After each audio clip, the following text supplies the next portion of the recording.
Hey guys, welcome to another episode of the Real CFO Project, where we meet with entrepreneurs, business leaders, experts in certain areas to really help optimize the growth and financial well-being of our listeners, our uh, own families, our employees, and all of those that we serve, including our clients and our community. So I'm excited today.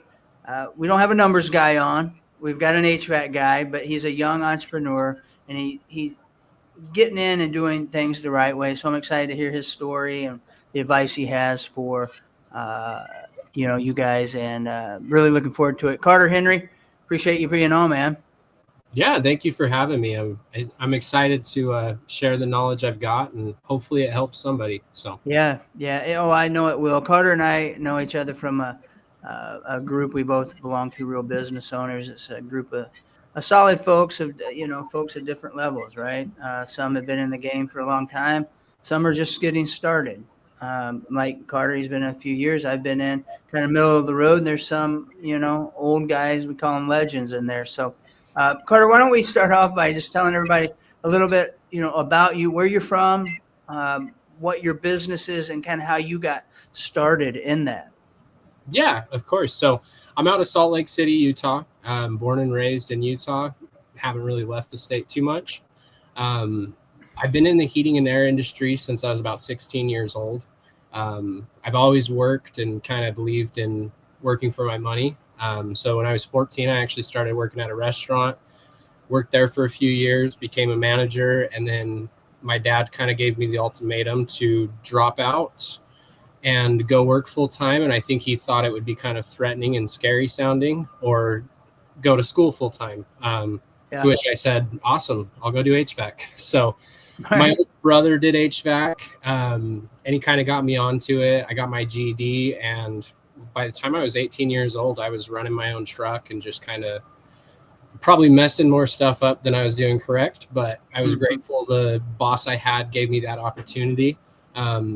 And then I got into the commercial space for some years, the whole time just kind of building my reputation on the side, doing side work, getting referrals. Eventually it came to the point where I was at work one day and I thought, man, I'm just turning away money sitting here making money, which is kind of an oxymoron. But it got to the point where I just had to make that jump and that leap.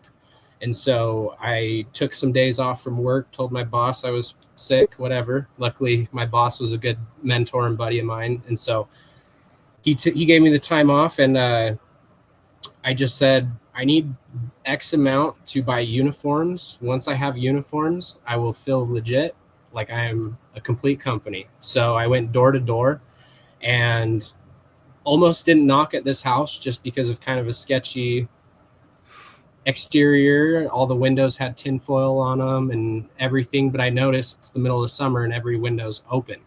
So I thought, okay, let me go see what they need.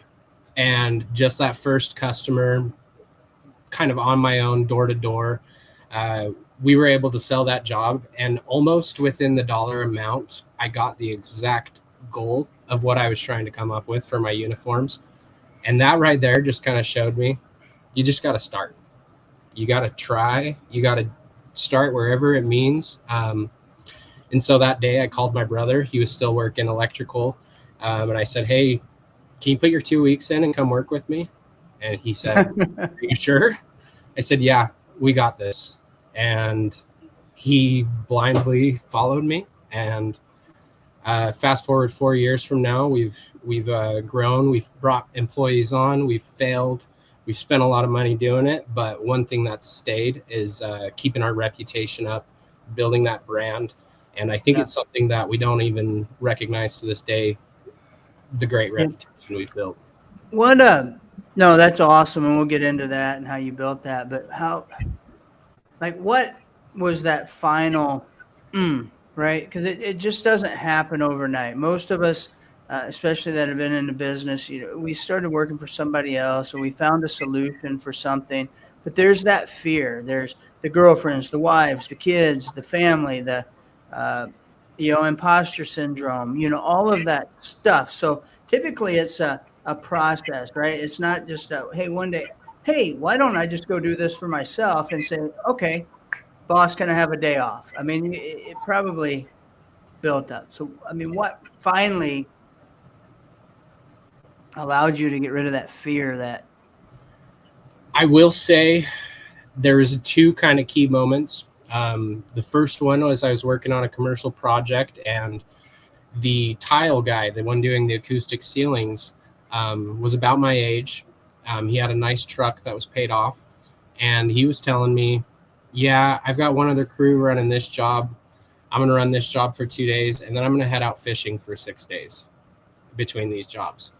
And I don't care how smart people are, but it clicked in my head. I said, this guy is not as bright as you think you'd need to be to start a business. right? He just had the guts to go out and do it. And so that right there kind of said, what am I doing? I'm being too smart by hurting myself. I had to get out of my own way.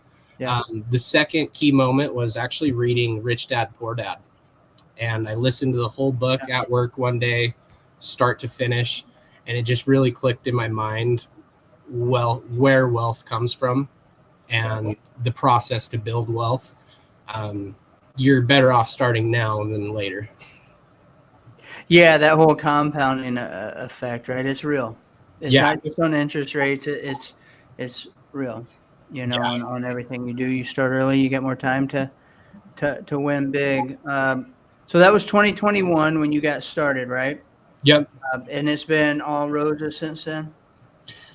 It has been getting slapped in the face, saying thank you, and moving on. So we've dealt with, typical stuff that all businesses go through, maybe hiring employees that we thought were the solve for the issue without having the systems in place. Just right there, that's kind of a learning experience where you can blame the employee, but if you don't have a system created, you're setting them up for failure. So that's something that was big. And then just learning reputation. Like I said, we've always done very well with word of mouth and referrals.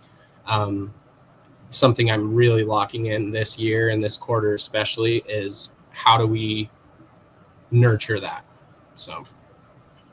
No, that's awesome. I know we've talked quite a bit over the last year or so and doing some work together in terms of you're really dialing into your systems and processes and your numbers. Is that a new revelation that came about right before we started talking or working with each other, or is that something you've been doing for a while? So with numbers, that's very I came to a pain point last year, and I'll say it's kind of like the lowest I've been in business, where I just didn't know how we were going to get out. I'd kind of dug the hole so deep, and every move just felt like another chip down.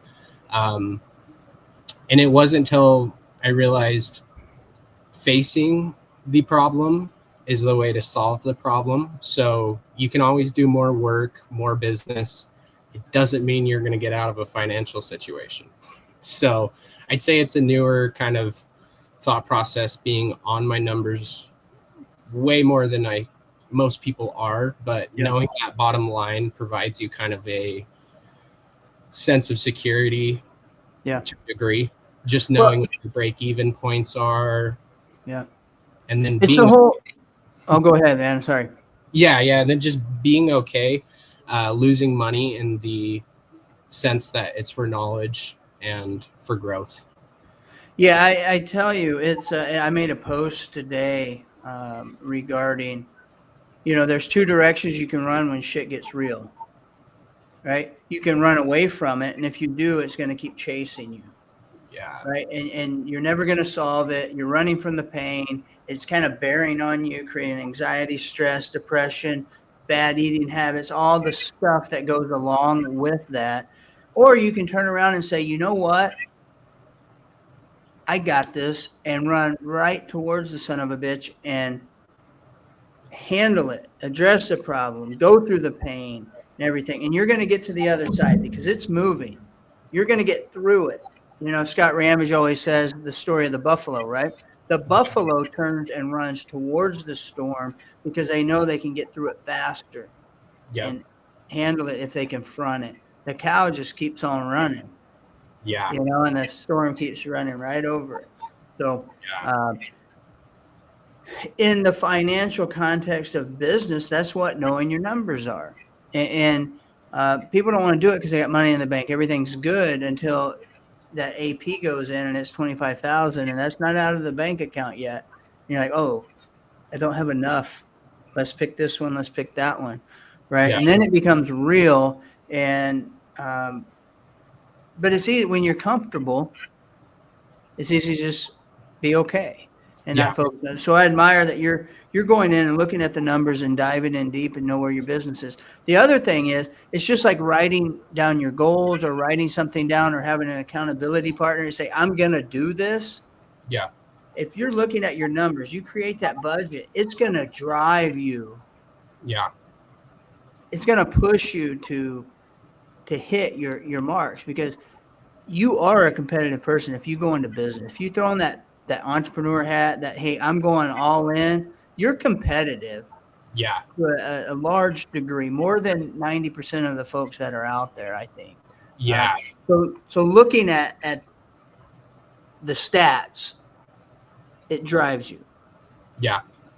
Yeah. And I also think sometimes it takes a lot of courage to face the problem, especially financially, because sometimes the answer is not just as clear as we have to hit this number. It's as clear as we need to have this team together in order to hit that number. But when you start assembling a team, that number often starts hiking up. So it can seem kind of like a upwards battle. But something that I've already started to experience is we're getting to the point where we can see the end of our bad loans. We can see the next step on how we're going to avoid going back to that place. No, that's awesome. I'm glad you brought that up and you're being vulnerable here. Yeah. A lot of folks, especially new entrepreneurs, get into business, and I know sometimes, like, I have no other option, right? I've already pawned my Huffy. I can't pawn grandpa's wheelchair. Yeah. I can't do that. So we take on bad debt.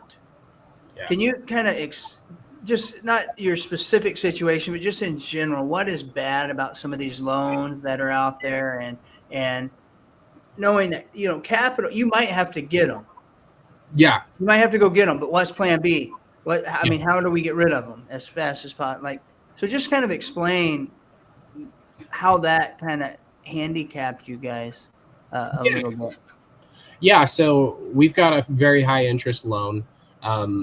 And I would say what kind of classifies bad debt is going into debt without a plan for the money, for growth, and again, knowing your numbers so you can decide, okay, on average, if I put 30,000 into my business, I get this ROI from my business. And if you don't know the ROI from your business, you have no business borrowing money to pump into that business. You might as well just go light a fire with that cash. Yeah. So I heard somebody say that, you shouldn't be borrowing money to do marketing. Right. I agree that to a large extent, but it goes to the point of not knowing what those results are. If you've been doing this marketing and you know what it's turning over in terms of leads, in terms of return on investment, like you said, take some money, invest the dollars. Because let's say I get a $10,000 note, because I need some short-term capital, and it's 18% a year. Yeah. Right. So I'm looking at what, 3% monthly? Yeah. So is that $300, right? Is that the interest rate on that? So am I going to be able to take that money, that $10,000, and return more than $300 a month? Yep. Now you're paying for your the cost of your capital. On top of that, how much do you need? What's your ROI? So you can pay the principal. So I don't care if the interest rate's 20, 30%. Yeah. It's the plan going in and the strategy getting out and the certainty involved around that ROI. share a Yeah. story real quick. I had a client. They had a deal that probably, I can't remember the numbers. I think it was they needed $100,000, and it was gonna turn 250 in about 75 days. Yeah. And people were saying, you're getting this high rate, note that's going to cost you. I got $150,000 returns that I can predict within 90% accuracy in 75 days. I don't care what the interest rate is, Yeah. right? I'm making 150,000. It might cost me 30% on that note. Okay, fine. I turn around and give somebody else 30. I Yeah. just made 120. Yeah. So analyzing it that way. So Yep. Yeah, I think the difference between good debt and bad debt is the plan going into it. It's like you said, that interest rate could be irrelevant if you know you're going to get that return, especially with marketing. I think a good marketing campaign is a money printer once you have it dialed in.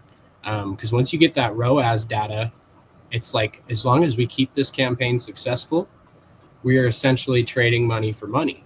yeah, right. Yeah, how much are we putting in? How much are we getting out?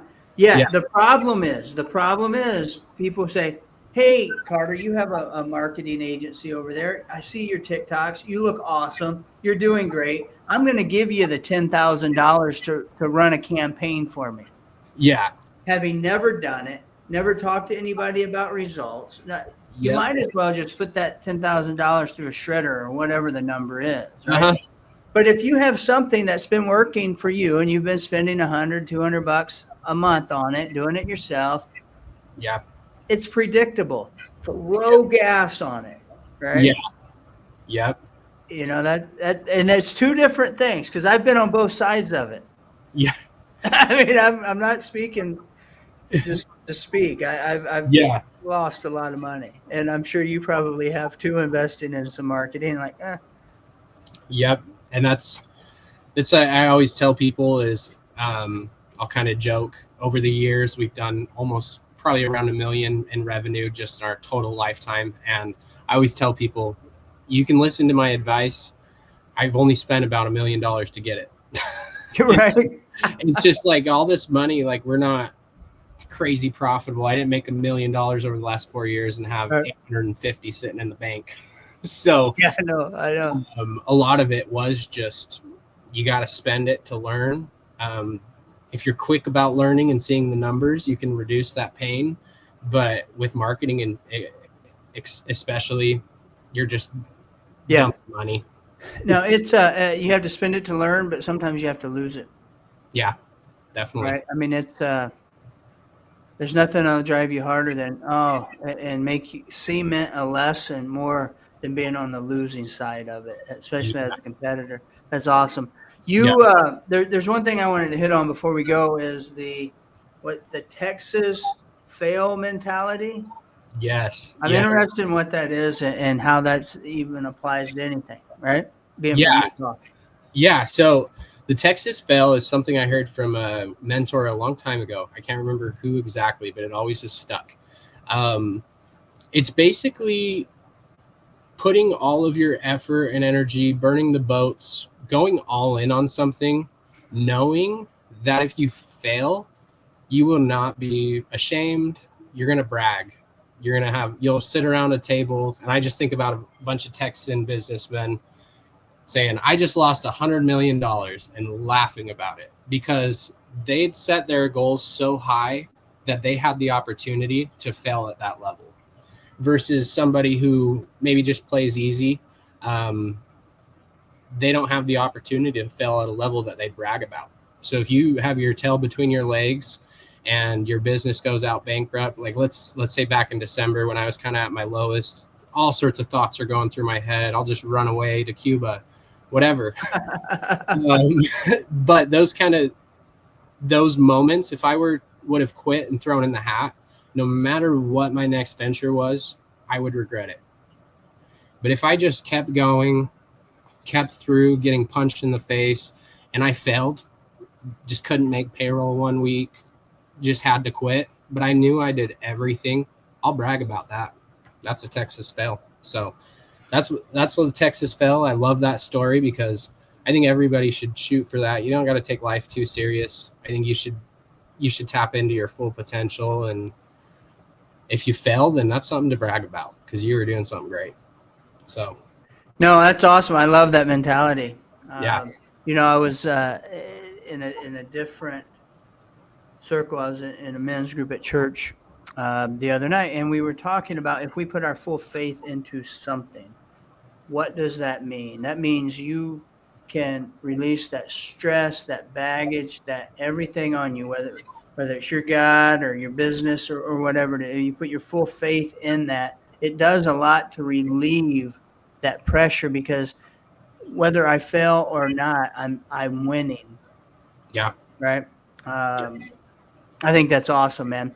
Hey, Yeah. where can people find you, man? Best place kind of get in contact with me is probably on Facebook.